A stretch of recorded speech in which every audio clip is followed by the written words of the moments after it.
So he believed in me that I can do something in this field. So he thought that I can be a good MSP. So with that belief, I went ahead, and because of that recommendation, I got a big chance.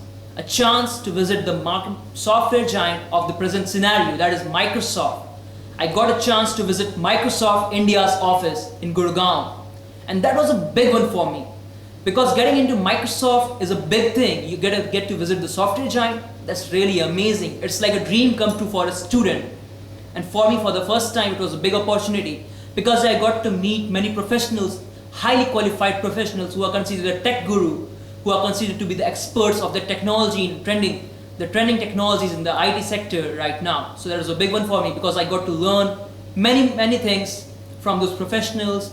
I got to learn how to expose yourself, how to showcase your skills, how to show the world that you have got some skills, how to cope up with the changing trends and emerging technologies. So this was when I was recommended as an MSP. So this is how I began my journey as an MSP, and it's now been around 1 year and 6 months since I am a Microsoft student partner. So after this, after getting connected with many professionals and people from the IT sector and from the industry, I get updates from them about the various events which are being organized throughout the country by Microsoft.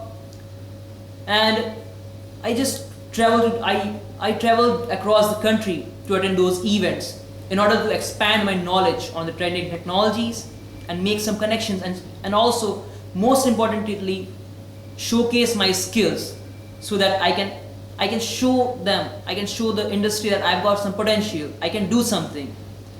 And that worked for me because I was able to draw some attention of the industry, and thus I got an exposure.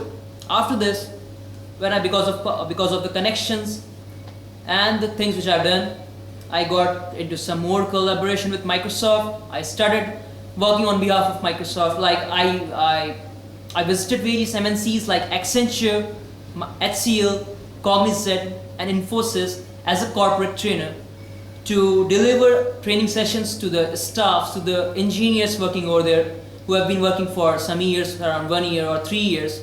So I used to visit those companies, so MNCs, and share my views, teach them how to work on the trending technologies like Azure. We have been hearing about cloud computing, that what is cloud computing, and you might have heard about Azure. So these were the things which were changing from time to time. So people were not aware about those.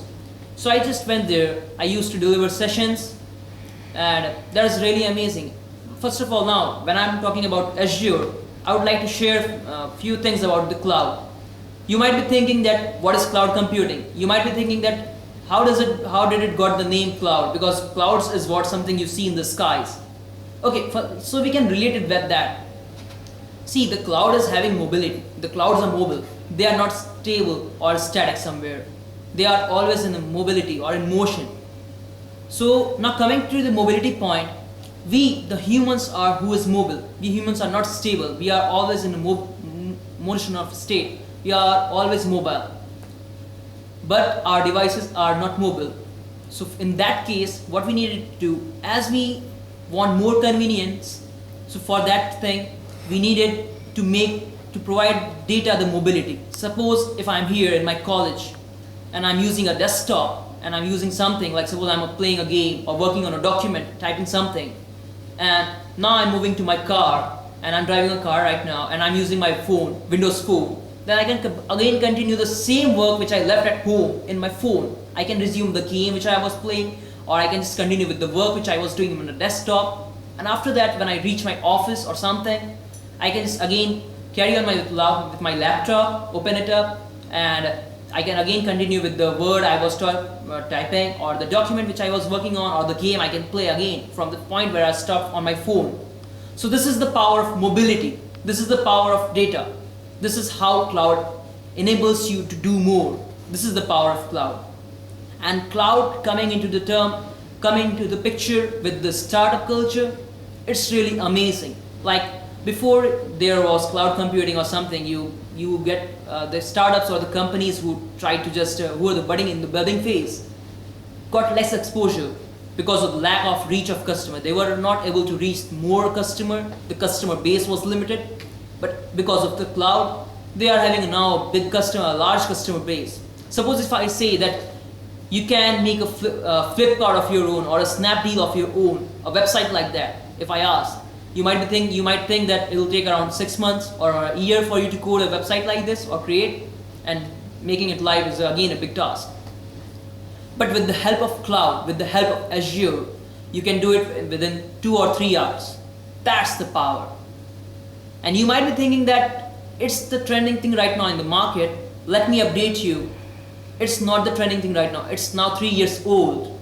Now the trending thing is IoT, that is Internet of Things.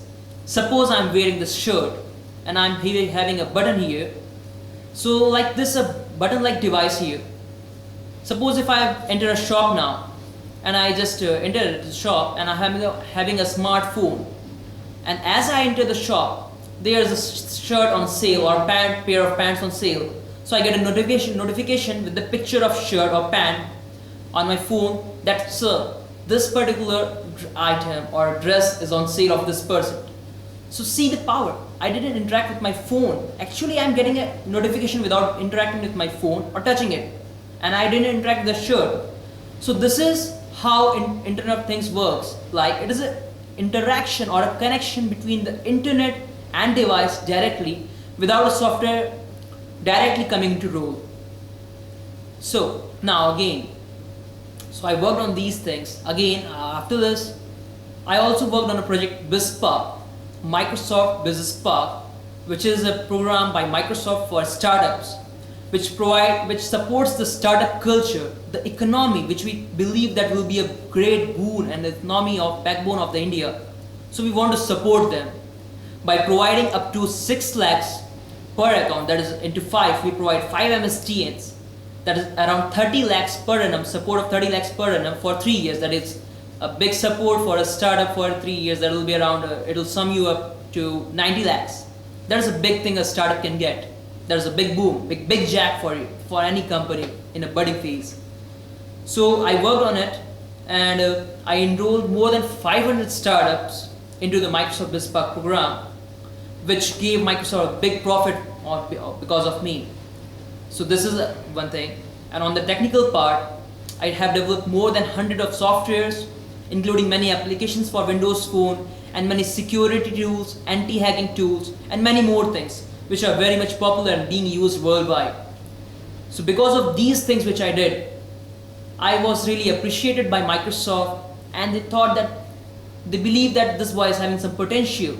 So for that belief, they selected me alone from India to visit Microsoft Redmond, that is in Washington, USA.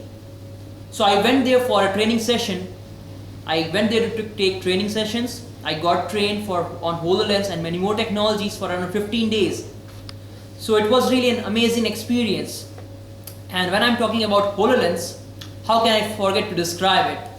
See, HoloLens, you might have heard about holograms. You might have seen movies like Iron Man or some science fiction movies where you can just see some holograms, like suppose if you want to hold a globe here in your hand, you can just hold it, just move it here and there on your hands, and if you try to touch it, your hand goes in and out. So that's the thing. Like suppose I'm using a HoloLens and I want to see a dog here. I will just clap and a dog is here now. Bingo, a dog is here. But that dog doesn't exist physically. It's a virtual dog. I can interact with him. If I just clap, he'll just waggle his tail. He'll bark also. He will follow me around the room. That'll be really a fun thing. But see, that thing doesn't actually exist. It's just a virtual reality, not a physical reality. So how does it work? We know that we humans see or feel things by our senses. We believe that things are there or not because of our senses. So the senses, the primary senses which we use here are the sense of sight, the sense of sound, and the sense of gestures. Like suppose if we are doing a gesture and something works, then we think, yeah, this thing is live. Or if we can hear something or if somebody responds to us, then again we think that this is real, or if we can see something. So here we are using the senses. We are just trying to understand the senses of humans and with the help of those, we create those holograms which you think that are real. Suppose if I say you are watching a movie, you can watch a movie on road while walking, and the screen goes along with you. You can watch a movie while walking, or you can do a Skype call, a video call, wherever you are. You can see a person who is not here, who is somewhere else in the world in person. You can see him personally, without that person being physically present. So that is how convenient the things are going to become, be it for a business professional who is a designer, who is a coder, or for be it a day-to-day life, people who want to be in touch. That will be an amazing thing. So this was the project which I worked on in Redmond. And again, after this, the biggest thing which we did there was, we made a Guinness World Record in the field of education and technology. I was leading a team of 60 elite MSPs across the world who are considered the best of the best, and I led them, and we developed a website with Microsoft, that is touchdevelop.com, with the help of which even a non-coder can code. He can make a game or software of his or her own without writing a single line of code. So to just show this thing and make people aware of our tool, we thought to make a world record, and we did it. We were able to do it. In just 8 hours, we trained 18,000 students, people, to code, to make their own games and software, and they were able to do it.